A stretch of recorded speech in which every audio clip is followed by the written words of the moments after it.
5 पंखे के फर्राटा फैन में पीछे लगी हुई बटन का कनेक्शन कैसे होता है। देखिए दोस्तों, ये 5 पंखे का फर्राटा फैन है। रिपेयरिंग कर रहा था, इसकी बटन ख़राब थी, नया लगा रहे थे। हमने सोचा आपको बता देते हैं कि इसका कनेक्शन किस तरह से होता है। जब आपका पंखा गड़बड़ हो तो आप अपने घर पर ही इसको लगा लें। देखिए दोस्तों, इस तरह से जो 5 पंखे का फर्राटा फैन होता है, इसके पीछे बटन लगी होती है। यहाँ पर देखिए, ये देखिए, एक बार सीख लो। 20 रुपए की दुकान से बटन खरीद करके लाओ, मिस्त्री के पास मत ले जाओ, अपने घर पर ही इसका कनेक्शन कर लो, बिल्कुल ओके। ये देखिए, पैसे बचाओ और काम भी सीखो। यहाँ पर यह बटन लगी हुई थी, अब इसकी जगह पर नहीं लगाएंगे। इस बटन में देखिए 3 पॉइंट बने होते हैं, 2 पॉइंट भी हो सकते हैं। यहाँ पर देखिए L, M और H।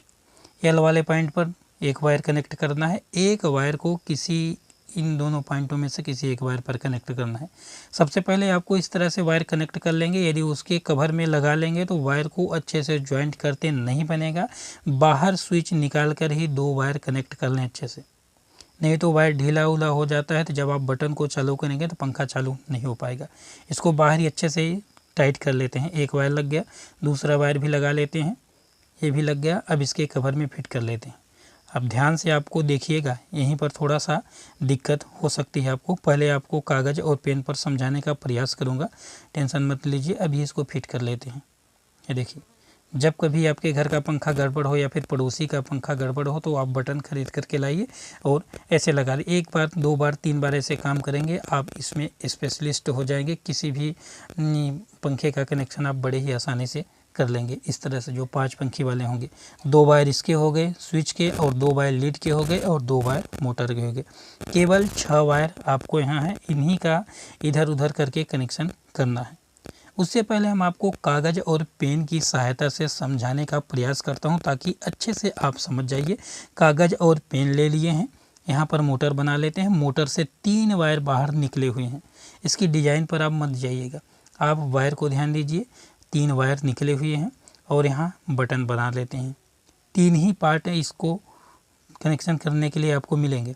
ये देखिए, एक बटन हो गई, एक लीड हो गया, और सीधे वायर को जोड़ देना है आपको मोटर में। ये देखिए, यहाँ पर ये पावर सप्लाई की लीड है, यहाँ से 2 वायर निकलते हैं, ये न्यूट्रल फेस के। ये देखिए, कॉमन रनिंग स्टार्टिंग, यहाँ से 2 वायर निकले होते हैं, जिसको एक वायर को डायरेक्टली मोटर के कॉमन वाले पॉइंट पर ले जाकर के जोड़ना है। कॉमन वाला पॉइंट वह वायर होता है जिस पर कैपेसिटर का कनेक्शन नहीं हुआ रहता है। ये देखिए, 2 वायरों में से किसी एक वायर को, कोई दिक्कत नहीं है, आप जिसको चाहे उसको ले जा कर के कॉमन वाले पर जोड़ देते हैं जिस पर कैपेसिटर का कनेक्शन नहीं हुआ है, कंडेंसर नहीं जुड़ा हुआ है। इसके बाद दूसरे वाले वायर को स्विच के एक वाले पॉइंट पर कनेक्ट कर देंगे, L वाले पॉइंट पर। ये नहीं जानकारी है तो किसी भी एक पॉइंट पर कनेक्ट कर दीजिए, कोई दिक्कत नहीं है। अब पंखे में कैपेसिटर जुड़ा होता है 2 वायरों पर, रनिंग और स्टार्टिंग। ये देखिए, यहाँ से अभी एक कैपेसिटर के एक वाले पॉइंट पर दे देना है। स्विच के एक पॉइंट से जो वायर कनेक्ट किए हैं उसको कैपेसिटर के एक पॉइंट पर दे देंगे। एक पर पंखा उल्टा चलेगा, एक पर सीधा चलेगा। जिस पर सीधा चलेगा उसी पर आप कनेक्ट कर दीजिए, पंखा चलने लगेगा सही दिशा में। जैसा कि समझाए वैसा ही हम इसमें देख लेते हैं। बटन से 2 वायर कनेक्ट किए थे, लीड के एक वायर को बटन के एक वायर में जोड़ देंगे। देखिएगा, लीड के 2 न्यूट्रल में फेस के 2 वायर हैं, इसको स्विच के एक पॉइंट में जोड़ दिए। अभी एक पॉइंट खाली है स्विच का। 2 वायर जो कनेक्ट किए थे पहले, 2 वायरों में से एक वायर को लीड के एक वायर के साथ में कनेक्ट कर दिए हैं। ये देखिए, अभी एक वायर बचा है। देखिए, इस वायर को मोटर के कैपेसिटर वाले एक पॉइंट पर जोड़ेंगे।